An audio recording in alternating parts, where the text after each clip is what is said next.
గాని లేకపోతే గతంలో ఎంతో మందికి వాళ్ళకి అర్హత లేకపోయినా లేకపోతే వికలాంగులు కాకపోయినా వికలాంగులు అని చెప్పి పెట్టుకొని పెన్షన్లు తీసుకున్న పరిస్థితి. ఇట్లాంటి వాళ్ళని ఏమనాలి సార్ అసలు? అట్లా కాదండి. వికలాంగును చేసాడు చంద్రబాబు, బాగానే ఉంది. నువ్వు వచ్చి నిరూపించు, వికలాంగుడు చూపించు, చూపించి చంద్రబాబు మీద దండెత్తు. అంతేగా నువ్వు షార్ట్ నుండి రాలేయటం కాదు కావాల్సింది. పబ్లిక్ రా. ఈరోజు పేపర్లో స్పష్టంగా కనపడుతుంది.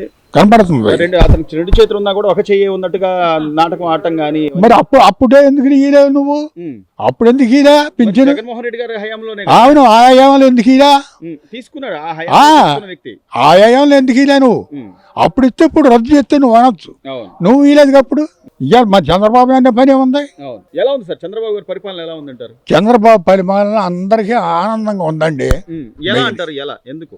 ఎలా అంటే ఆయన చేయాల్సిన పనులు నిరపక్షపాతంగా చేస్తున్నాడు.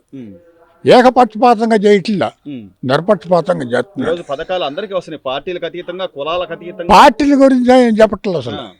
ఆ పార్టీ జగన్మోహన్ రెడ్డి ఉన్నాడు అనుకోండి, ఆడు తెలియజేసాడంటే వారు ఆడిని దూరంగా కొట్టంటారు అనేవాడు. కానీ చంద్రబాబు అట్ట అంటాడు. ఆ పార్టీ అని ఈ పార్టీని విమర్శం లేదు ఆయనకి, అందరూ ఒకటి. మరి అలాంటి వ్యక్తి ఈ వయసులో కూడా రాష్ట్రం బాగుండాలని, పెట్టుబడి తేవాలని అటు ఇటు తిరుగుతుంటే అసలు ముసలోడు ఇంకా నెక్స్ట్ వచ్చే ఎన్నికల దాకా బతుకుంటాడో లేదో అని చెప్పి మాట్లాడే మాటల్ని ఎలా చూడాలి సార్? చాలా అరాచకంగా ఉన్నాయండి, చాలా అరాచకంగా ఉన్నాయి సార్ చెప్పాలంటే. వాళ్ళ కాకపోతే ఏంటంటే ఎప్పుడు కూడా రవిడికి రవిడి తోడవుతుంటాడు, తోడవుద్ది, మంచాడికి మంచాడు తోడవడం, అది లెక్క. ప్రజలు చూస్తూనే ఉన్నారు. రేపు కాదండి, ఇవాళ మనం చెప్పుకోవాలంటే రేపు వచ్చే ఎలక్షన్ 29లో ఎవరో ఏంటి అనేది చూద్దాం. అది అంతే, వేచి చూడటమే. అబ్బాయి ఎంత కడుపు మండిపోతుందో అంత కడుపు మండిపోతుంది అడిగి ఇప్పుడు ఈ చేసే పనులకి. ఒకవైపు అంబటి రాంబాబు కానీ, ఇంకోవైపు కొంతమంది కానీ అసలు అంబటి రాంబాబు చేసే అరాచకం అంతా ఇంత కాదు, సామాన్య అరాచకం. ఎందుకు సార్ వాళ్ళు అధికారం కోల్పోయినా కూడా ఏం చూసుకున్నారు? అధికారం కోల్పోతే వారం లేక, అధికారం కోల్పోయిందని వారం లేక, అంతే. వారం లేకనండి. మళ్ళీ తీర్పు అయితే ఖచ్చితంగా బుద్ధి చెప్తారు, గ్యారెంటీగా. అనుమానమా? ఇదే ఇంత ముందు వాలంటీర్లని సర్వే చేయమన్నాడు జగన్మోహన్ రెడ్డి గారు. సరే, వాలంటీర్లు మా ఇంటికే వచ్చింది.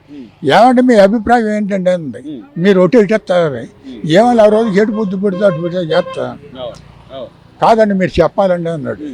చెప్పాలంటే జగన్కి ఎంత వస్తుంది, చంద్రమోహన్కి ఎంత వస్తుంది చెప్పమన్నాడు. నేనున్నా కదా, చంద్రబాబుకి 100%, జగన్మోహన్కి 0 అన్న. అంతే, అంతే జరిగింది. ఇప్పుడు ఎంతో మంది నాయకులు మీరు చూసుంటారు, ఏ నాయకుడైనా ఎగరేసి నరుకుతాం, అసలు ఇలాంటి ఎంకరేజ్ చేస్తారా బాబాయ్? అసలు ఎక్కడైనా కానీ అరాచకం అనేది. ఇప్పుడు మనం ఒకటండి, మనం తప్పు చేసినప్పుడు తలకాయ ఉంచుకోవాలి. ఎట్టెత్తామనుకో అది మూర్ఖత్వం కిందకి వస్తుంది, కానీ మామూలు మనిషి కిందకి రాదు. ఖచ్చితంగా అది మూర్ఖత్వంతో చెప్పండి ఇవన్నీ.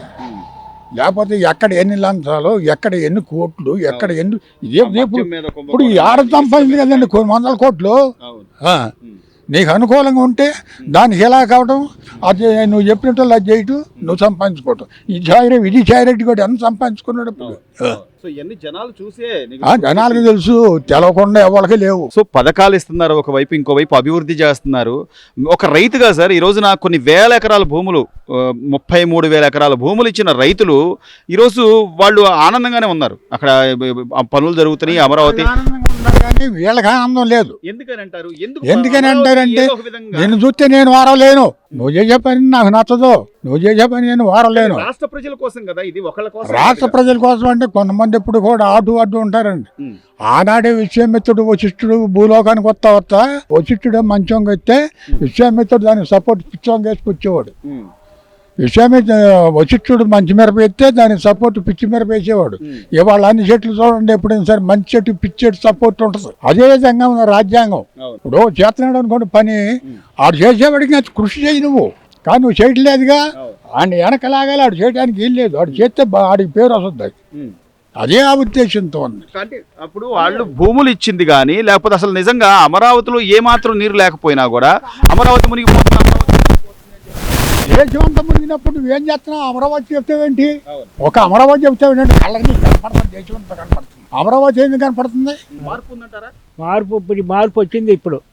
అప్పుడేమో అయ్యో డబ్బులు అయ్యాడు ఇచ్చాడు, కానీ పనులేమి చేయలే.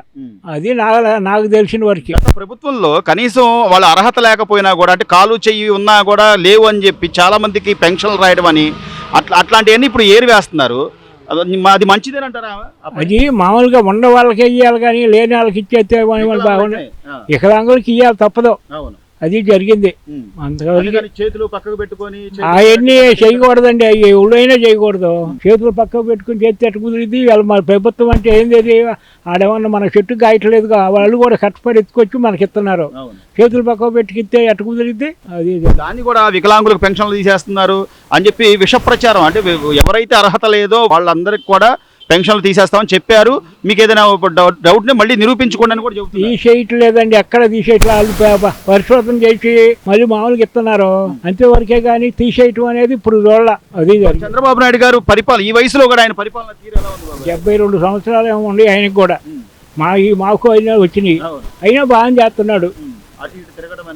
అన్ని చేస్తున్నాడు. అన్ని నమ్మకం ఉందండి. నమ్మకం ఉంది. Please subscribe to Leo news for more videos.